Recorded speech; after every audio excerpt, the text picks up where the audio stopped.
പ്രധാനമന്ത്രി നരേന്ദ്രമോദിക്കെതിരെ വാരണാസിയിൽ പ്രിയങ്ക ഗാന്ധി മത്സരിക്കുമെന്ന അഭ്യൂഹങ്ങൾക്ക് വിരാമം. കഴിഞ്ഞ തവണ പരാജയപ്പെട്ട അജയ് റായിയെ കോൺഗ്രസ് സ്ഥാനാർത്ഥിയായി പ്രഖ്യാപിച്ചു. മോദിയോട് പരാജയപ്പെട്ടാൽ പ്രിയങ്കയുടെ രാഷ്ട്രീയ ഭാവി പ്രതിസന്ധിയിലാകുമെന്ന വിലയിരുത്തലിന്റെ അടിസ്ഥാനത്തിലാണ് പിന്മാറ്റം. മോഡിയെ വെല്ലാൻ വാരാണസിയിൽ പ്രിയങ്ക ഗാന്ധി ഇറങ്ങുമോ എന്ന ദേശീയ രാഷ്ട്രീയത്തിലെ ആഴ്ചകളായുള്ള ചർച്ചകൾക്കാണ് അവസാനമായത്. മത്സരിക്കാൻ പ്രിയങ്ക സന്നദ്ധത അറിയിച്ചെങ്കിലും വേണ്ടെന്ന നിലപാടെടുത്തത് ഹൈക്കമാൻഡ്. വാരാണസിയിൽ നിന്നുള്ള പ്രാദേശിക നേതാവായ അജയ് റായിയാണ് കോൺഗ്രസ് സ്ഥാനാർത്ഥി.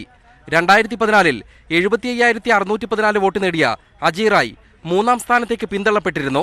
മണ്ഡലത്തിൽ പരിചിതനായ മറ്റൊരു നേതാവില്ലാത്തതാണ് ഇക്കുറിയും റായിക്ക് നറുക്കുവീഴാൻ കാരണം. പ്രിയങ്ക മത്സരിച്ചാൽ മോഡിക്ക് ശക്തമായ വെല്ലുവിളി ഉയർത്താൻ കഴിയുമെന്ന് ഉത്തർപ്രദേശ് PCCയും ഒരു വിഭാഗം നേതാക്കളും ഹൈക്കമാൻഡിനെ അറിയിച്ചിരുന്നു. എന്നാൽ മോഡിയോട് പരാജയപ്പെട്ടാൽ ഭാവിയിൽ പ്രിയങ്കയ്ക്ക് വലിയ രാഷ്ട്രീയ ക്ഷീണമുണ്ടാക്കുമെന്നാണ് നേതൃത്വത്തിന്റെ വിലയിരുത്തൽ. ഉത്തർപ്രദേശിന്റെ ഭാവി മുഖ്യമന്ത്രിയായി ഉയർത്തിക്കാട്ടാനുള്ള ശ്രമങ്ങൾക്കും തിരിച്ചടിയാകും.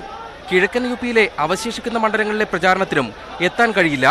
മറ്റ് സംസ്ഥാനങ്ങളിലെ പ്രിയങ്കയുടെ പ്രചാരണത്തെയും ബാധിക്കുമെന്നതും പരിഗണിച്ചാണ് ഹൈക്കമാൻഡ് തീരുമാനം. അതേസമയം രാഹുൽ ഗാന്ധി 2 മണ്ഡലങ്ങളിലും വിജയിക്കുകയാണെങ്കിൽ അദ്ദേഹം വയനാട് നിലനിർത്തിയേക്കും.